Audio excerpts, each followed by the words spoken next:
Hola, hola, bienvenidos una semana más a Tech Sin Límites, tu podcast de tecnología. Espera, ¿estás oyendo lo que estás oyendo? ¿Has oído eso que acaba de sonar?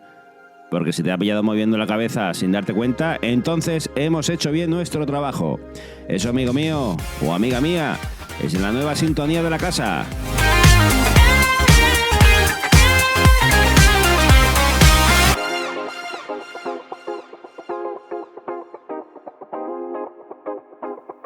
Hoy estrenamos nueva música, nueva sintonía, nueva cabecera, con ese aire funky que nos llevaba tiempo rondando la cabeza. Y también tendremos nuevas transiciones, nuevas en cada bloque y en cada noticia. Se acabó el cambiar de tema y que se note el costurón, sí señor. A partir de hoy, cada vez que pasemos de una historia a otra va a sonar así, con ritmo, con groove.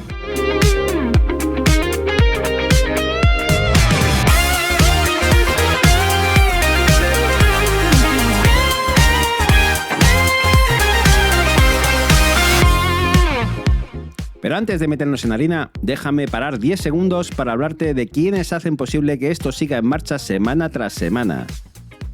La primera es Setup, ya sabes, la suscripción que te da derecho a poder instalarte 240 aplicaciones en tu Mac y también tendrás aplicaciones para tu iPhone.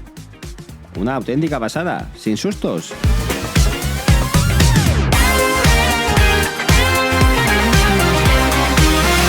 Y el segundo, StreamYard, ya sabes, la plataforma para poder hacer streaming de tu canal, de podcast, de YouTube, de lo que quieras. Muy fácil de usar. Los enlaces los tienes en la descripción del podcast.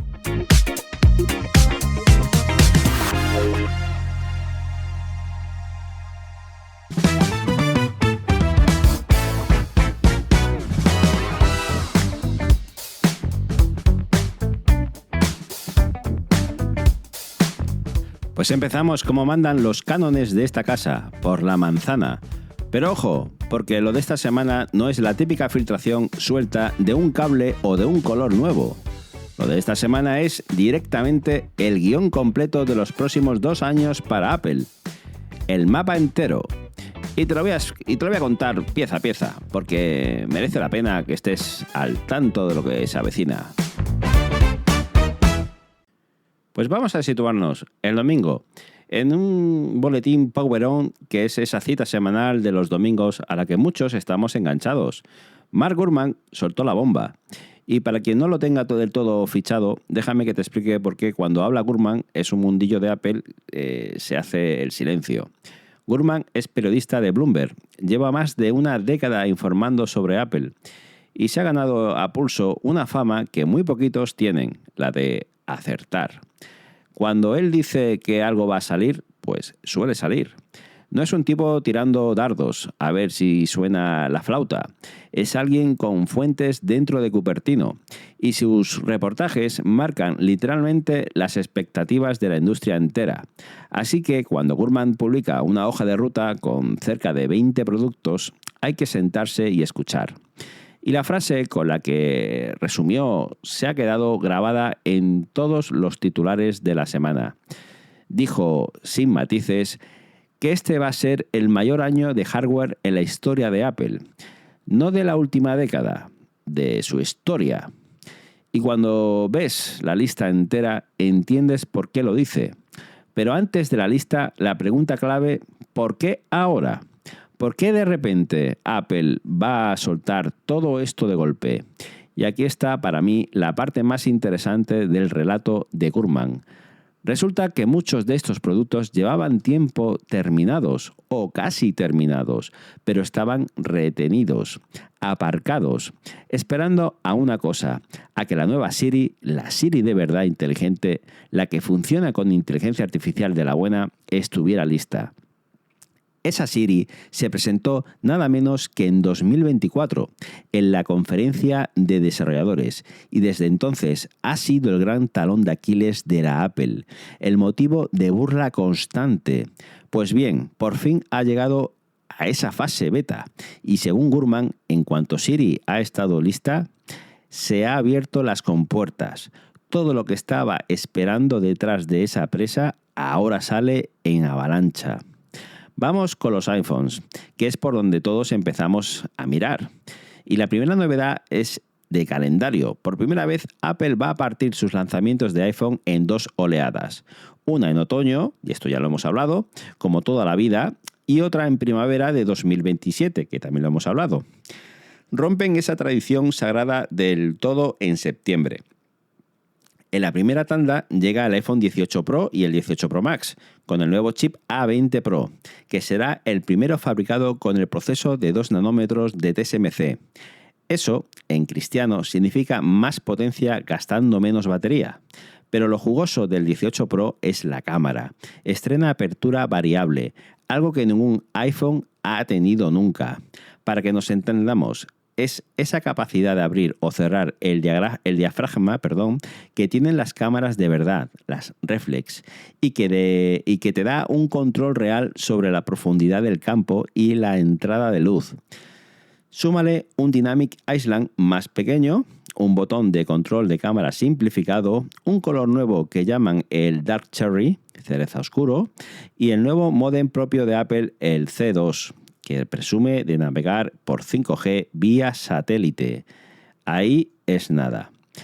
Y luego, en la segunda oleada de principios de 2027, llegarían los iPhone Air, el número 2 ya, que vendría a corregir las 2 pegas que todo el mundo le sacó al primer iPhone Air, que es la batería justita y esa única cámara que se quedaba corta, y el Air 2 traería por fin un sistema de doble cámara y mejor autonomía. Pero el que se lleva los focos, el que de verdad nos tiene a todos con la lengua afuera, es el iPhone plegable. El primer plegable de Apple, y atención, porque según las filtraciones podría llamarse iPhone Ultra, estrenando ese apellido en la familia del teléfono. Llegaría en septiembre de este mismo año con una pantalla interior de 7,7 pulgadas y un precio que arrancaría por encima de los $2.000. $2.000 de salida, un teléfono que cuesta lo que un buen portátil. Y aún así, te apuesto lo que quieras a que vuela de las estanterías. Y si miramos un poquito más allá, a septiembre de 2027, ahí está la guinda, el iPhone del 20º aniversario. 20 años del iPhone, y Gurman apunta a un rediseño completo, con una pantalla curva prácticamente sin bordes y un nuevo lenguaje de diseño que llaman Liquid Glass, cristal líquido. Tan gordo es el salto que podrían saltarse el nombre del iPhone 19 Pro y pasar directamente al iPhone 20, para que veas hasta qué punto quieren que este aniversario sea especial. Pasamos de los teléfonos a los ordenadores, que aquí también hay tela que contar. Toca renovación de gama Mac, un nuevo Mac Studio, un iMac con chip M5 y un Mac Mini actualizado. Lo normal, lo esperable, pero entre todo eso que hay en un producto que para mí es la noticia de la noticia, es el MacBook Ultra. Y necesito que te sientes para esto, porque viene fuerte. Este nuevo portátil, que sería un rediseño total del MacBook Pro, llegaría con una pantalla OLED. Sería el primero con una pantalla así. Al igual que también vendría con pantalla táctil, que también sería la primera vez. Has oído bien. Una pantalla táctil en un Mac. Llevaría los nuevos chips M6 Pro y M6 Max. Una Dynamic Island como el del iPhone, un cuerpo mucho más fino, y vendría acompañado de un macOS 27 de nombre en cable Golden Gate, con una interfaz pensada para tocarla con el dedo. Eso sí, te aviso de que esto no llega ya, por una escasez global de chips de memoria, provocada precisamente por la locura de la demanda de los centros de datos de inteligencia artificial, y esto hace que se retrase hasta principios de 2027. Pero quiero que nos paremos en lo de la pantalla táctil, porque esto tiene mucha miga y mucha historia detrás. Apple ha pasado años, y cuando digo años digo más de una década, jurándonos y perjurándonos que un Mac con pantalla táctil no tenía ningún sentido. Lo dijo Steve Jobs en su día, con aquello de que levantar el brazo para tocar una pantalla vertical era incómodo y acababas con el llamado brazo de gorila. Lo repitió también en su día Tim Cook. Lo repitieron 1000 ejecutivos de Apple en 1000 entrevistas. La pantalla táctil era para el iPad, el Mac era para el ratón y el teclado y punto. Era casi un dogma de fe y ahora resulta que va a ser uno de sus productos estrella. De hecho, ya hubo una pista clara en las versiones recientes de macOS. Apareció una función llamada Direct Touch dentro del Sidecar, que permitía tocar con el dedo elementos de macOS cuando lo usabas con un iPad. Aquello, visto ahora, era el ensayo general, la cortina antes de la función. Y todavía no hemos terminado, porque viene una de las partes que más nos toca a los que somos de domótica y de casa conectada. Apple prepara, agárrate, toda una nueva categoría de hogar inteligente, hasta 4 dispositivos. Un Apple TV nuevo con un chip A17 Pro para mover esa Siri más personal y el chip de conectividad N1 de Apple con soporte para Wi-Fi 7. Un HomePod mini renovado con el chip S9 o superior, también con Wi-Fi 7. Mejor sonido, una segunda generación del chip de banda ultra ancha y posibles colores nuevos, entre ellos un rojo que tiene buena pinta. Un HomePod grande de tamaño completo, también con la nueva Siri, y la joya, un Home Hub completamente nuevo, un concentrador para el hogar con una pantalla cuadrada de entre 6 y 7 pulgadas, chip A18 para mover Apple Intelligence, FaceTime integrado y demás. Es decir, Apple por fin entra de lleno a competir en esa pantalla de cocina de salón, de mesilla, ese terreno donde Amazon y Google llevan años plantados con sus Echo Shows y sus Nest Hub.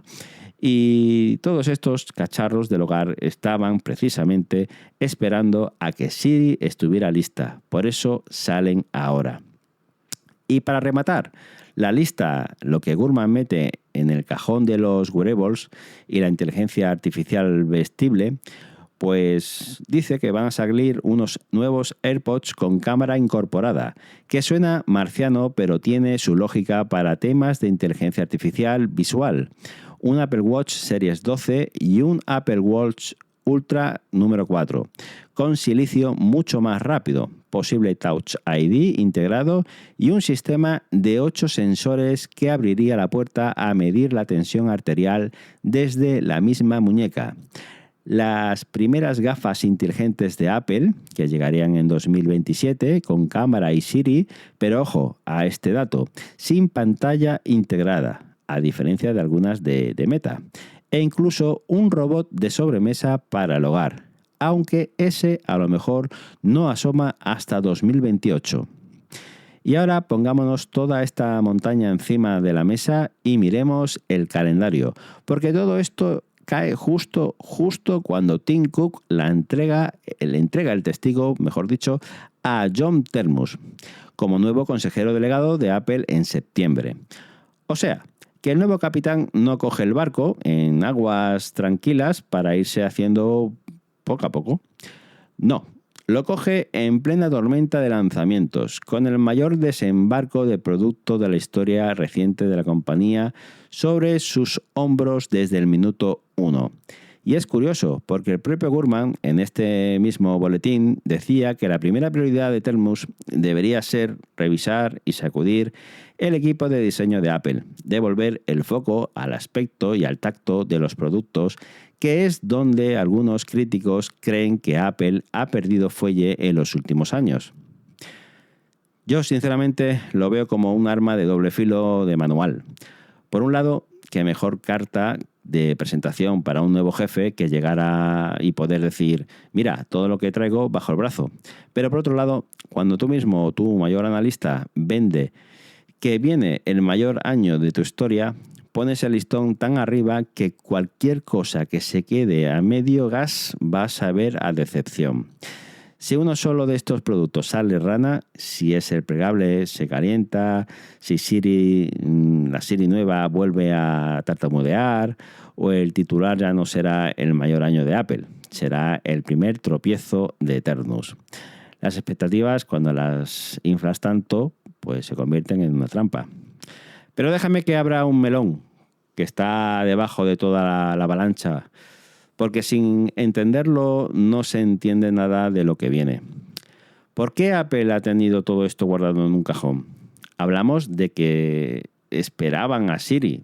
Pues vamos a contar bien esa historia, porque es la gran herida abierta de Apple de los últimos 2 años. En 2024, ya lo hemos dicho antes, Apple presentó por todo lo alto Apple Intelligence, su apuesta por la inteligencia artificial, y dentro de ella prometió una Siri completamente nueva, una Siri que entendía el contexto, que sabía lo que había en tu pantalla, que podía hacer cosas por ti dentro de las aplicaciones. La vendieron en anuncios, la pusieron en carteles y luego, pues, ¿qué pasó? Que no llegó.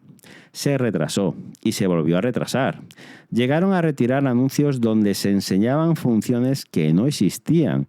Hubo hasta demandas de consumidores que se sintieron engañados y Apple quedó retratada como la que llegaba tarde y mal a la fiesta de la inteligencia artificial, mientras Google y OpenAI corrían como locos. Fue, sin exagerar, uno de los mayores varapaldos a la imagen de Apple en años. Así que cuando Gurman dice que la nueva Siri por fin está en beta, no está dando un dato técnico menor. Está diciendo que se ha levantado el dique que tenía paralizada media compañía. Y hay otra pieza de fondo que conviene tener en el radar. Hace poco, Johnny Szorgi, que es el histórico jefe de los chips de Apple, el cerebro detrás de Silicon, que tan buen resultado les ha dado, fue ascendido a director de hardware, Chief Hardware Officer, y ha reorganizado el liderazgo de desarrollo de hardware precisamente para acelerar el trabajo en los futuros dispositivos. O sea, que internamente Apple ya se ha colocado en modo ofensiva. Ha movido las fichas de mando para poder disparar toda esta artillería. Esto no es improvisación, es una reorganización pensada para sostener el mayor año de su historia. Y ahora una de cal sobre el optimismo, porque hay un nubarrón que sobrevuela todo este plan y que afecta no solo a Apple, sino a todo lo que es la industria, la escasez de chips de memoria.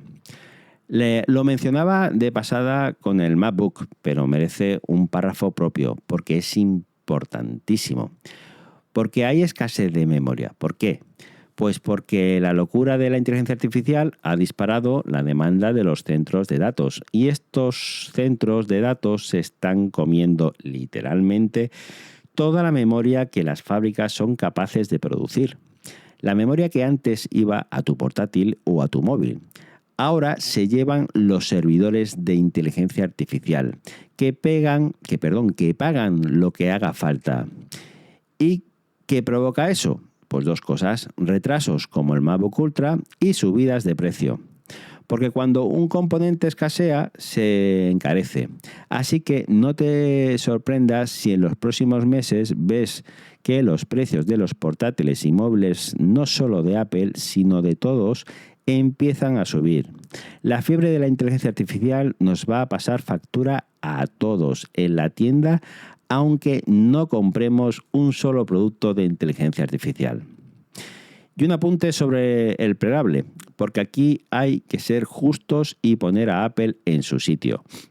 Apple llega al mundo de los plegables tardísimo, pero tardísimo de verdad. Samsung lleva desde 2019, casi 7 años, fabricando plegables con sus Galaxy Fold y sus Galaxy Flip. Han pasado por 6 o 7 generaciones, han cometido errores, han pulido las bisagras, han aprendido a base de tortazos. Huawei, Honor, media industria de Android lleva años ya en esto. Y Apple parece ahora, en 2026, con su primer plegable. La pregunta es la de siempre con Apple. ¿Llega tarde o llega cuando toca? porque su historia está llena de las dos cosas. No inventaron el reproductor de música, ya lo sabemos, y ni tampoco el teléfono, el smartphone, ni el reloj inteligente, ni los auriculares sin cable. Y en casi todos estos casos llegaron tarde, pero se quedaron con el mercado, porque lo hicieron mejor y más redondo. ¿Pasará lo mismo con el plegable? ¿O esta vez Samsung les ha cogido demasiada ventaja? Yo tengo mis dudas y me encantaría saber qué piensas tú. Así que cualquier comentario que me quieras indicar, ya sabes, puedes entrar en el canal de Telegram y escribirme lo que tú opinas y piensas sobre todo lo que estoy aquí comentando.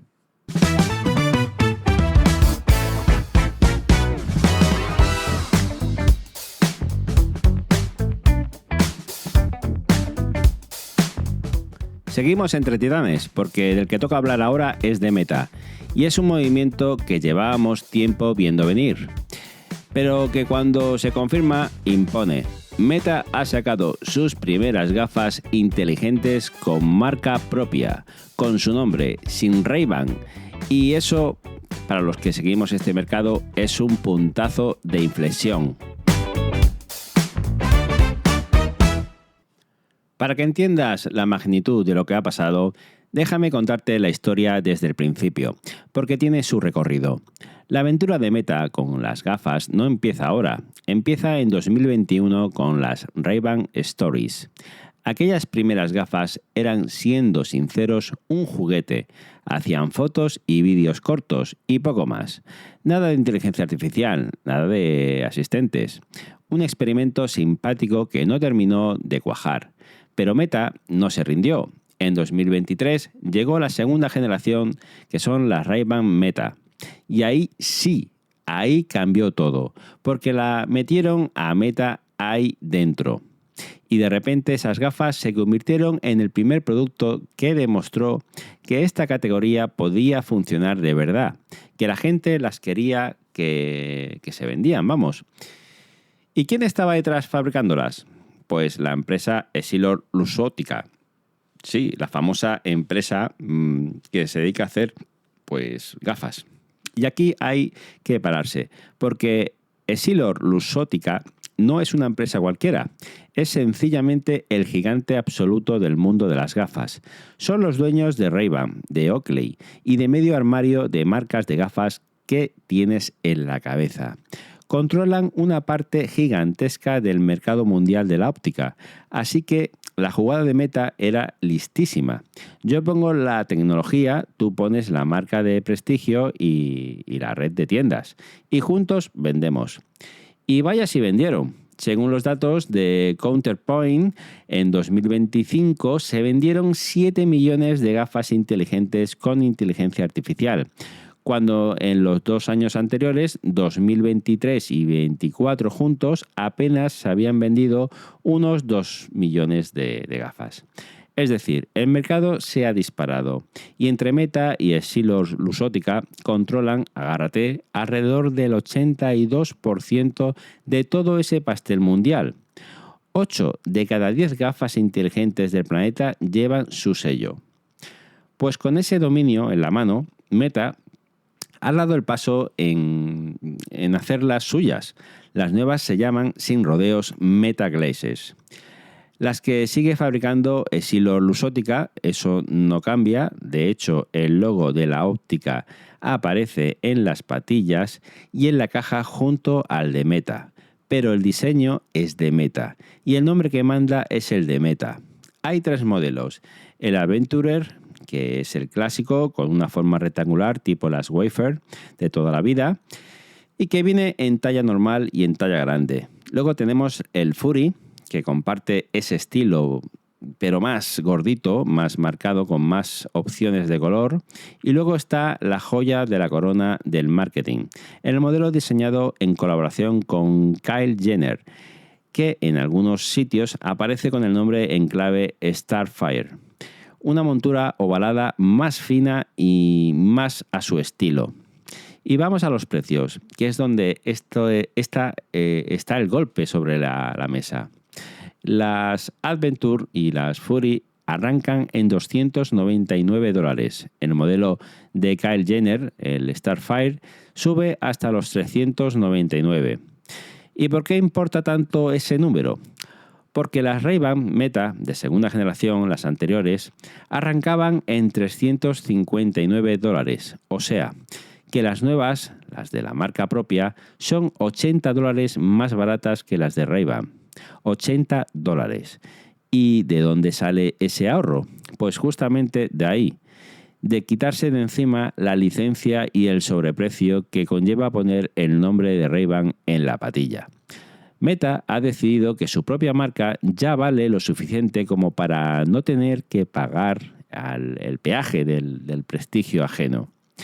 En cuanto a lo que llevan dentro, los tres modelos comparten el mismo corazón. Una cámara ultra de gran angular de 12 megapíxeles, grabación de vídeo en 3K, un sistema de 5 micrófonos para las llamadas y para hablarle al asistente. Más de 8 horas de batería de uso y un botón configurable que puedes asignar a Meta AI o a la función que más te guste. Y un detalle simpático del modelo de Kyle.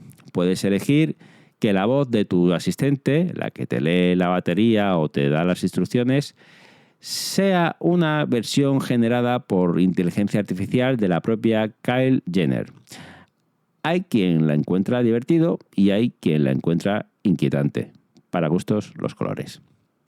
Ahora bien, vamos a la lectura de fondo, que es lo que de verdad me interesa.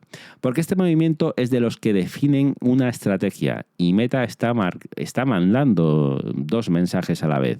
El primero, hacia adentro y hacia el mercado. Ya no necesito esconderme detrás de una marca de lujo, mi nombre ya vende solo. Y eso, para una empresa que arrastraba el estigma de ser la de Facebook, es un gesto de músculo importante. El segundo mensaje, con lo de Kyle Jenner, es purísimo marketing dirigido a la generación Z. Es exactamente la misma jugada que les funcionó con Ray-Ban para llegar a gente que jamás habría comprado un cacharro con la marca de Facebook, pero llevaba el terreno del influencer total, de la celebridad de Instagram. Y aunque a algunos nos chirríe, hay que reconocer que funciona. Pero no todo es color de rosa, y aquí hay que poner los pies en el suelo. Meta tiene una división Reality Labs, que es la que fabrica todos estos cacharros, las gafas, los visores, de todo el hardware, y esa división es un agujero negro de dinero. Solo en el primer trimestre de 2026 perdió $4.000 millones. Repito, 4.000 millones en 3 meses. Y dentro de ese océano de pérdidas, las gafas son, curiosamente, uno de los poquísimos productos que demuestran demanda real. Gente que las compra y las usa. Por eso Meta aprieta tanto aquí, porque es de lo poco que parece tener futuro comercial de verdad en toda esa apuesta de hardware. De hecho, ya hay filtraciones de que preparan más cosas, como un colgante con inteligencia artificial y hasta un plan de suscripción de wearables para empresas. Y como no podía ser de otra forma, todo esto nos lleva de cabeza a Apple, enlazando con la que hablábamos antes, porque mientras Meta ya está poniendo gafas asequibles en la calle hoy, esta misma semana Apple sigue con sus gafas en el horno, rumoreadas para 2027 y encima sin pantalla. Es decir, Apple llega tarde otra vez a una fiesta que Meta no solo ha empezado, sino que domina con ese 82% del mercado. La pregunta es si Apple le da tiempo a llegar con algo tan diferencial que merezca la pena, o la espera. O si para cuando aterrice, pues Meta ya le habrá comido medio bocadillo, que tiene toda la pinta. Pero para entender de verdad por qué Meta se juega tanto en unas gafas, hay que meterse en la cabeza de Mark Zuckerberg, porque esto va mucho más allá de vender un gadget simpático. Zuckerberg lleva años obsesionado con una idea, que es encontrar el dispositivo que algún día sustituya al teléfono móvil. Su gran trauma empresarial es que el iPhone y el Android, o sea, Apple o Google, controlan la puerta por la que pasa todo que hace Meta. Cada vez que Apple cambia una norma de privacidad, le cuesta a Meta miles de millones, como ya pasó. Zuckerberg no quiere volver a depender nunca del móvil. Está complicada la cosa. Y su apuesta es que el próximo gran dispositivo, el que llevemos todos encima todo el día, serán unas gafas. Por eso invierte como un poseso. Las gafas no son un capricho, son un plan de fuga para no volver a estar a merced de Apple o de Google.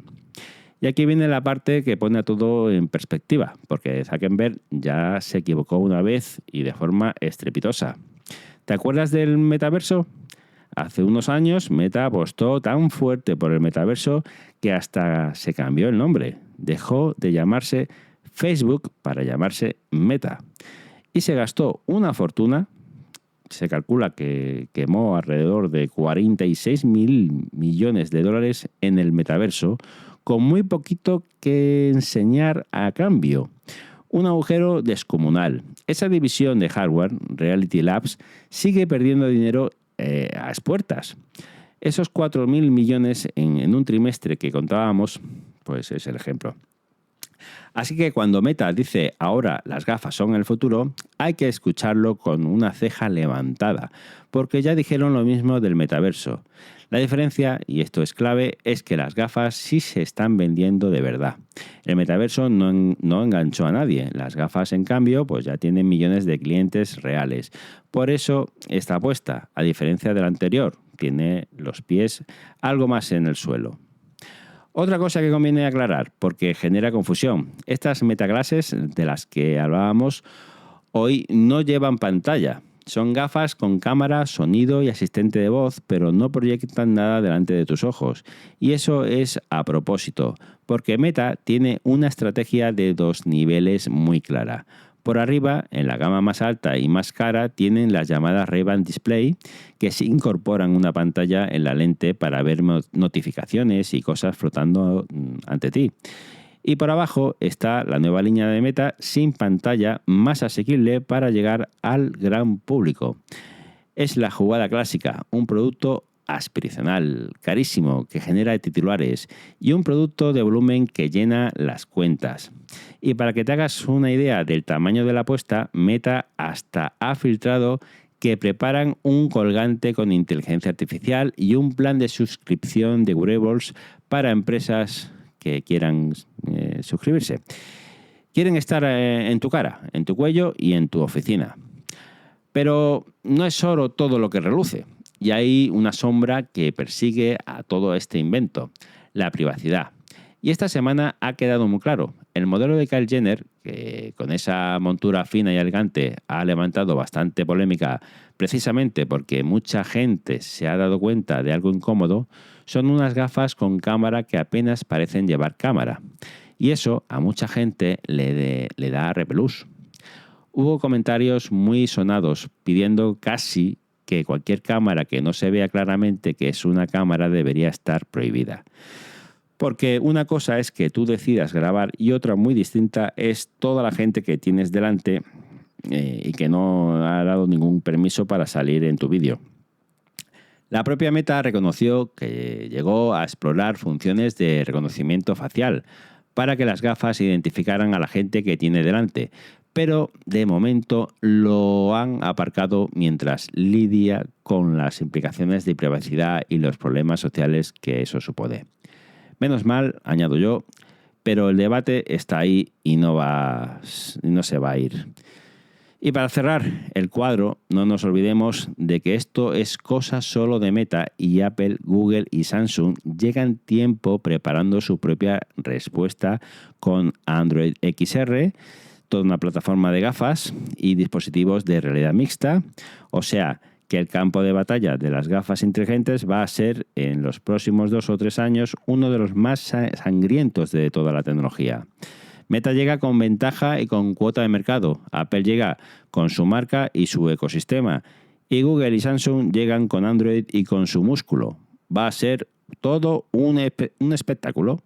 Y la pregunta que me hago yo ahora es la siguiente. ¿Puede Meta construir una marca de gafas inteligentes ella sola?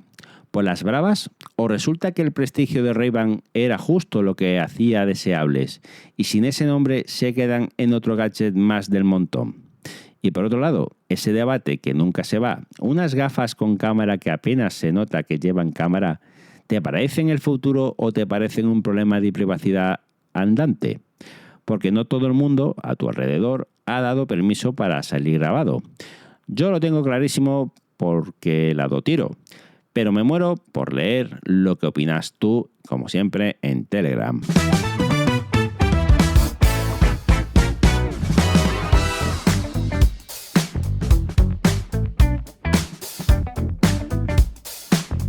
Y llegamos al plato fuerte de la semana, al que más chicha tiene, porque la inteligencia artificial ha dado para dos historias que, fíjate qué casualidad, tienen el mismo protagonista en el centro, Anthropic, los creadores de Cloud. Una historia es de acusaciones y espionaje internacional y la otra es de fichajes y fuga de cerebros. Y juntas dibujan un retrato fascinante de quién está ganando y quién está empezando a sudar esta carrera. Empezó por Anthropic, que acusa a Alibaba de colarse en Cloud con 25.000 cuentas falsas. Pongámonos en situación. Anthropic ha enviado una carta, pero no una carta cualquiera, ni a cualquiera. Una carta fechada el 10 de junio dirigida a 2 senadores de peso de Estados Unidos, Tim Scott, republicano, y Elizabeth Warren, demócrata. Y no es casualidad que sean esos dos. Son el presidente y la principal voz de la oposición en el Comité Bancario del Senado. O sea, Anthropic ha ido a tocar las 2 teclas del poder a la vez, republicanos y demócratas, para que nadie pueda decir que es una cosa de partido. La carta la destapó Bloomberg el día 24 y su contenido es de los que hacen ruido. ¿De qué acusa Anthropic a Alibaba, el gigantesco grupo tecnológico chino? Pues de haber montado, según ellos, la mayor operación de robo de capacidades de inteligencia artificial jamás documentada contra la compañía. Y los números que dan son mareantes.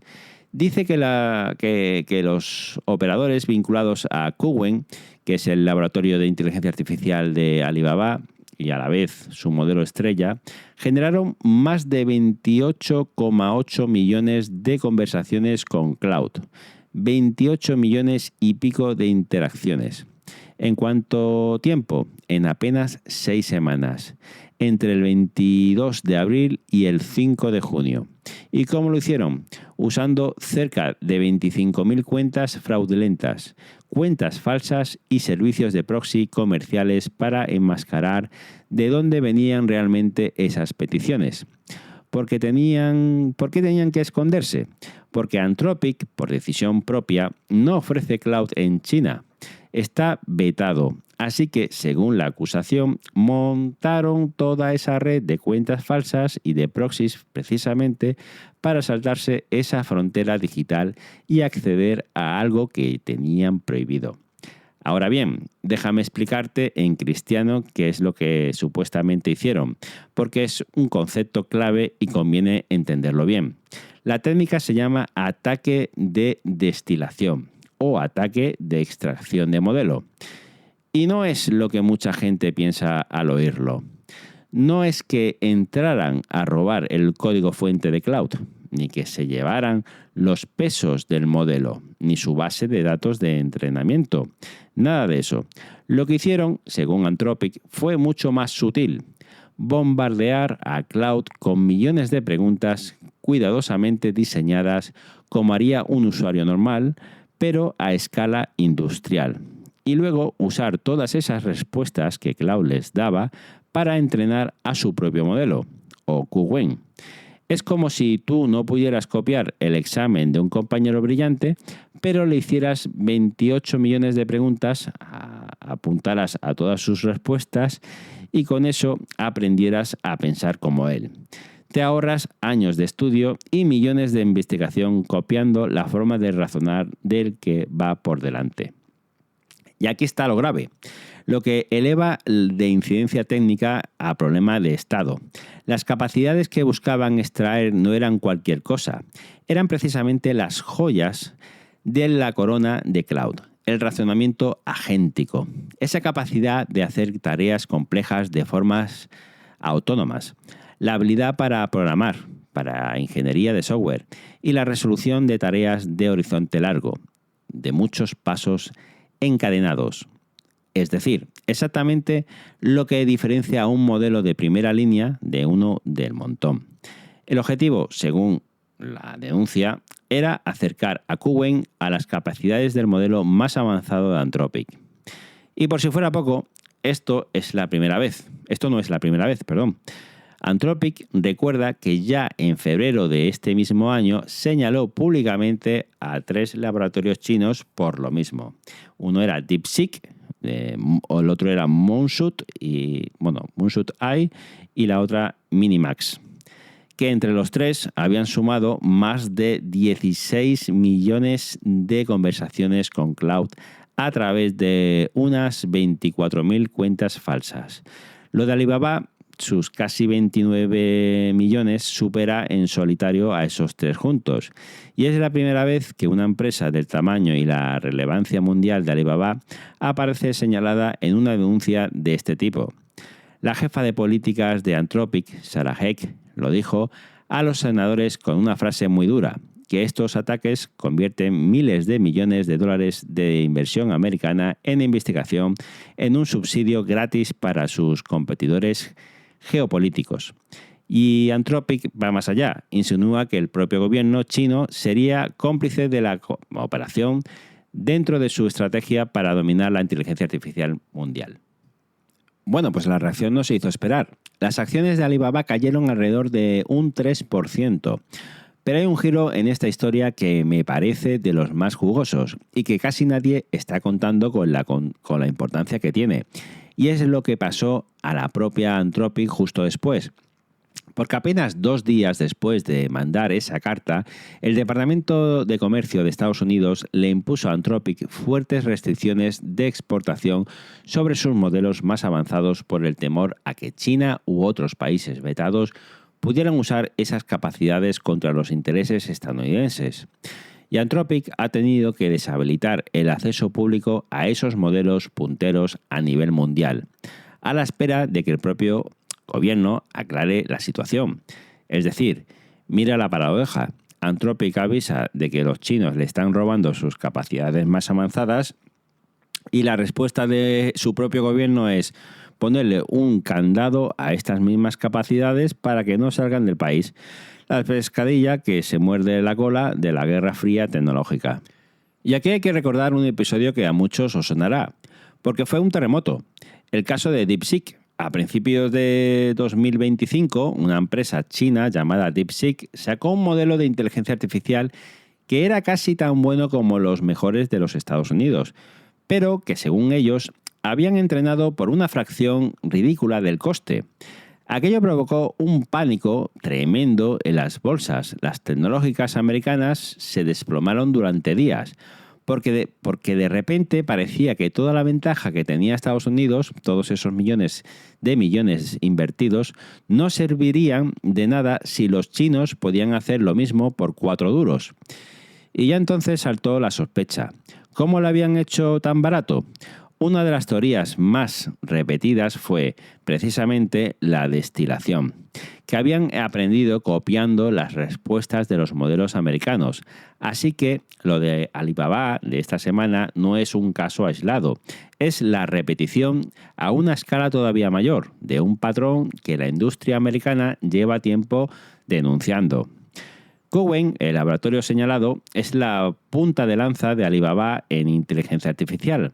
Y es importante entender que los modelos chinos ya no son la broma que algunos creían.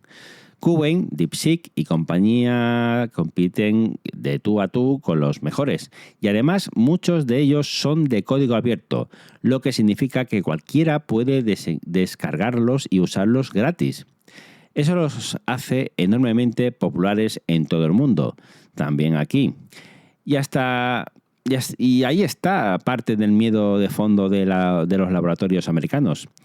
Que China no solo les alcance, sino que regale al mundo modelos casi tan buenos, dejando sin negocio a quienes sí se gastaron una fortuna en investigación. Y surge una pregunta muy lógica. Vale, Anthropic acusa a Alibaba, Pero, ¿qué puede hacer realmente contra ellos?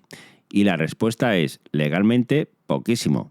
Porque Alibaba es una empresa china, opera bajo jurisdicción china y llevarla a los tribunales americanos, por esto, sería un brindis al sol que no llegaría a ningún sitio. Por eso, y esto es clave para entender la jugada, Anthropic no ha ido a los tribunales, ha ido a la política, ha escrito al Senado y a la Casa Blanca, porque sabe que su única vía real de defensa no es un juez, sino que el gobierno de Estados Unidos endurezca las normas, ponga más vetos y trate esto como una cuestión de seguridad nacional. Es una denuncia diseñada no para ganar un pleito, sino para mover los hilos del poder. Y esto te dice mucho de en qué se han convertido esta industria. Las grandes batallas ya no se libran en los juzgados, sino en los despachos de Washington. Y mientras tanto, pasamos ahora a hablar de Google, que parece que se desangra. Sus cerebros se van a Anthropic. Y fíjate qué cosa, porque en esta misma semana, y con lo de Anthropic otra vez de protagonista, pero ahora en el papel del que gana, tenemos la otra cara de la moneda. Si en la historia anterior Anthropic era la víctima de un robo, en esta es el cazador. Bloomberg contó también el 24 que dos investigadores del primerísimo nivel de Google, DeepMind, se marchan a Anthropic. Sus nombres, Jonas Adler y Alexander Pritzel. Y no son dos cualquiera, ni mucho menos. Adler trabajaba en el esfuerzo de programación con inteligencia artificial de Google, justo el terreno donde se libra ahora la guerra de las herramientas para programadores, esa donde compiten cosas como Cursor, como Codex o como el propio Cloud Code de Anthropic. Y Pritzel trabajaba en el preentrenamiento, que es esa fase inicial y absolutamente crítica en la que un modelo aprende a base de tragar cantidades gigantescas de datos.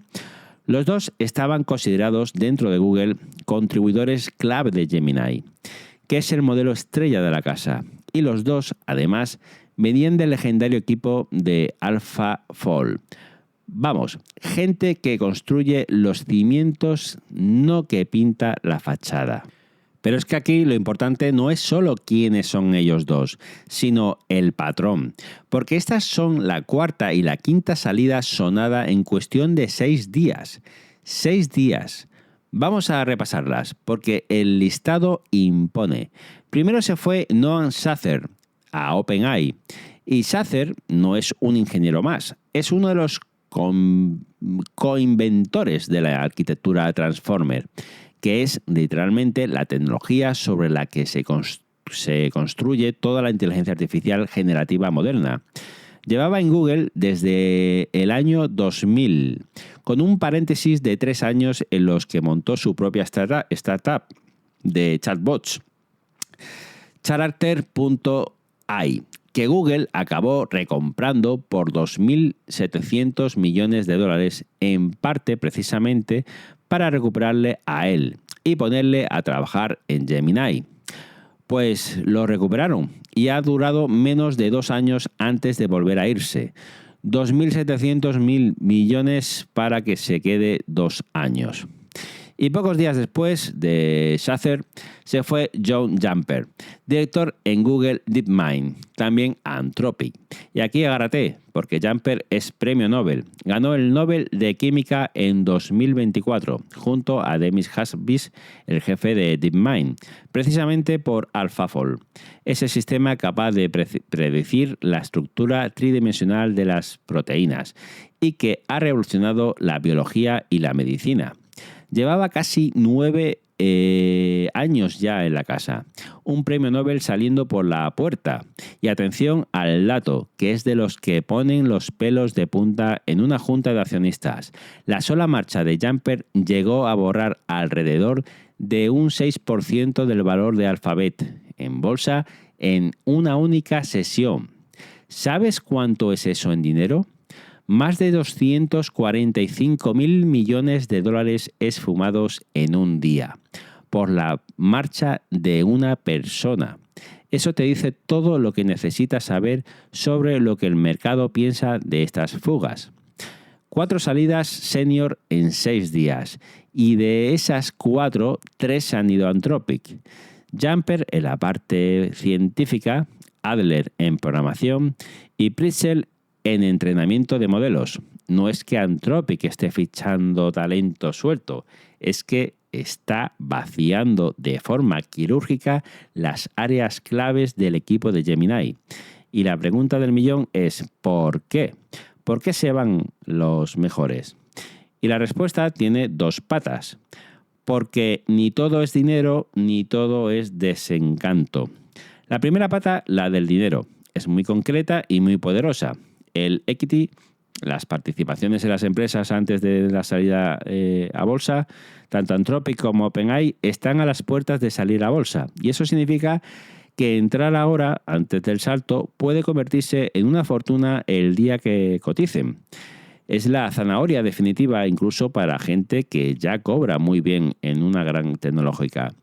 Y para que te hagas una idea de la magnitud de lo que está en juego, Anthropic acaba de levantar una ronda de 75.000 millones de dólares con una valoración que alcanza los 975.000 millones, casi $1 billón de los nuestros. Con esa cifra, Anthropic ha adelantado a OpenAI y se ha convertido en la empresa privada de inteligencia artificial más valiosa del mundo. ¿Entiendes ahora por qué un Nobel hace las maletas? Yo ya empiezo a verlo. Pero hay una segunda pata, la del desencanto, que para mí es igual de reveladora. Y es la pelea interna por los recursos de computación, por la potencia de cálculo. Resulta que, según Bloomberg, justo antes de que Sather anunciara su marcha a OpenAI, le reasignaron la potencia de cálculo de uno de sus proyectos a otro equipo de DeepMind, con base en Londres. Y este detalle de Londres no es menor, porque buena parte de las fugas recientes son de gente afincada allí. Imagínate la escena. Eres un investigador de élite, tienes una idea brillante, pero no tienes máquinas suficientes para entrenarla porque se las han dado a otro equipo. En un mundo donde la potencia de cálculo es el petróleo del siglo XXI. Quedarte sin tu cuota es quedarte sin gasolina para correr. Y si enfrente tienes a alguien que te ofrece máquinas, libertad y un pastón en acciones, pues hace las maletas. Yo creo que aquí estamos viendo algo más profundo que 4 fichajes. Google, que durante años fue la casa de la inteligencia artificial, la que inventó el Transformer, la que ganó el Nobel, está descubriendo que el dinero y el prestigio ya no bastan para retener a los suyos. Puedes tener todos los centros de datos del planeta, pero si la gente que de verdad construye los modelos siente que tiene más libertad, más recursos y más recompensa en otro sitio, pues se va. Y cada uno que se va se lleva años de conocimiento en la cabeza y de paso anima al siguiente a seguirle. Es el clásico efecto bola de nieve y Google está justo ahora intentando que no se convierta en alud. En su conferencia de mayo presentó Gemini 3.5 y su plataforma Antigravity para demostrar que sigue en la pelea, pero la sensación de fondo es que su antiguo dominio absoluto se está resquebrajando.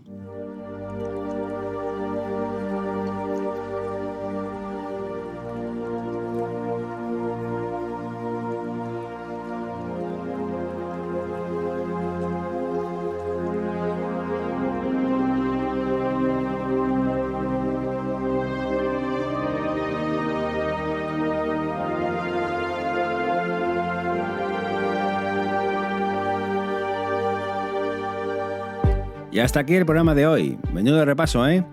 Espero que lo hayas disfrutado tanto escuchándolo como yo preparándolo y contándotelo. Antes de despedirme, déjame pedirte un par de cosas rápidas, que no es por pesado, es porque de verdad nos ayuda muchísimo a seguir creciendo. La primera, Si te ha gustado el episodio, regálanos una valoración en Spotify, en Apple Podcasts, en eBooks, donde sea que nos estés escuchando ahora mismo. Son 5 segundos de tu tiempo, pero para un podcast como este es de las cosas que más empujan para que el algoritmo nos enseñe a más gente. Y si además les das a seguir, ya nos haces el día entero. La segunda, pásate por nuestra comunidad, que es donde de verdad ocurre la magia. Tenemos un canal de Discord donde se cuece el debate del día a día, donde compartimos cosas, donde la gente se ayuda y donde yo mismo ando metido leyéndonos. Y tenemos también un canal de Telegram donde te aviso al momento de cada novedad y de cada episodio nuevo para que no te escapes de ninguno. Tienes los enlaces a Discord, a Telegram y a nuestra web todos juntos en la descripción de este episodio. Así que ya sabes, pásate, preséntate y cuéntame qué opinas de todo lo que hemos hablado hoy. Que tengo muchísimas ganas de leer tus respuestas a las preguntas que he ido dejando por el camino.